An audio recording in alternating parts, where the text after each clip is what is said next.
San Jose is looking to become the first U.S. city to impose a gun tax and mandate liability insurance. We live in a country with 4.6 million children who live in a home where a gun is kept loaded and unlocked.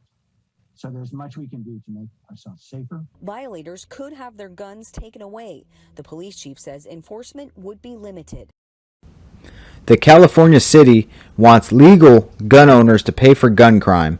The city of over 1 million residents in the Silicon Valley seeks to add a new ordinance coming this September.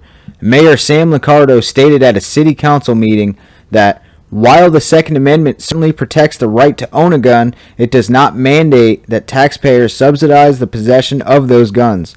Also, we need a mechanism that will both compensate injured victims and take some of the burden off of taxpayers. The San Jose City Council unanimously voted to support Liccardo's 10-point gun control plan.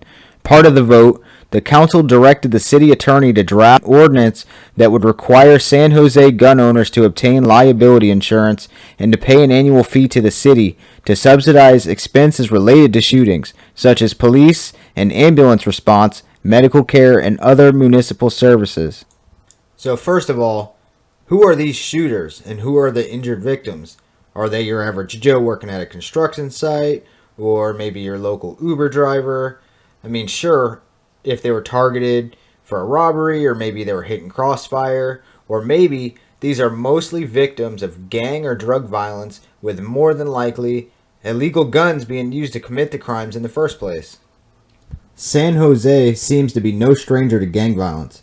I can find countless articles and news clips of gang shootings within the city. The city has also seen a mass shooting at the VTA rail yard by a disgruntled employee that ended with 9 being shot and killed earlier this year. It's a tragic story, no doubt, but it doesn't seem to warrant lawful gun owners to have to pay for one troubled person who commits a heinous act as such, when the real issues, like most large cities, seem to lie in the illegal possession and use of firearms. Gun owners will have to self-attest that they have obtained insurance and will be required to carry proof of compliance. And as for paying the fee, the city's Department of Finance plans to set up a, quote, airtight portal on the city's website where gun owners will submit their annual payments and other documents showing compliance with the ordinance. What happens to a gun owner that doesn't pay their way or get the insurance? Failure to comply with the ordinance would constitute a civil violation rather than a criminal offense, so I guess that's generous. But if officers encounter a gun owner without insurance or proof of payment, they will be authorized to confiscate the weapon. Refusal to hand over firearms upon request from a police officer could result in a misdemeanor charge. Now let's see how many people are going to be willing to just hand over their weapon, and how are police going to react in such a situation.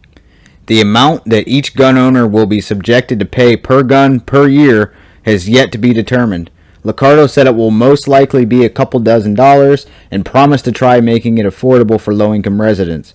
Over the next 3 months, a consultant from the nonprofit Pacific Institute on Research and Evaluation will evaluate the public cost annually incurred by San Jose related to gun violence, and then divide that number by the gun owners in the city to determine the annual fee. A preliminary report estimated that the number is about $63 million a year. I hope they have enough gun owners to foot that bill. The crazy thing is California already has the highest taxes in the country with a 13.3 state tax rate. San Jose is also among the most expensive cities to live in the country, coming in at 7th place in the top 10. Of course, along with other California cities, San Francisco, Los Angeles, San Diego, and Oakland making the same list. So more money coming out of pocket just for owning self-protection. All in all, this will turn out to be a complete shit show. California, as it is, already drains more than enough money from its residents.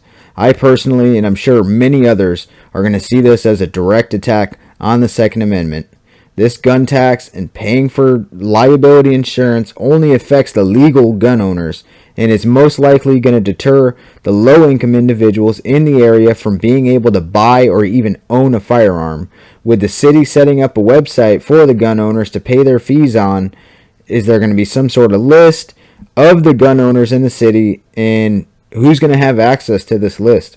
Now, they're also saying that there's going to be no active enforcement of the law, just citizens in possession of a gun that police will come across without their proof of compliance, but that comes off as bullshit because their whole goal is to make money and to take guns for those that don't comply.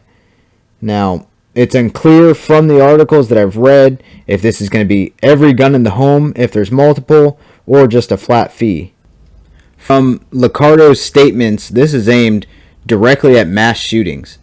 So, those illegally carrying guns face the same risk as they do now with the same repercussions and will not be paying the city or carrying liability insurance because obviously that doesn't matter to them.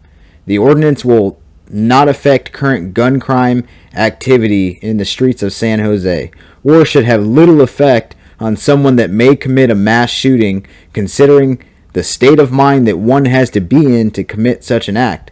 Come September, if this is implemented, we will be sure to see this happening in more of California cities.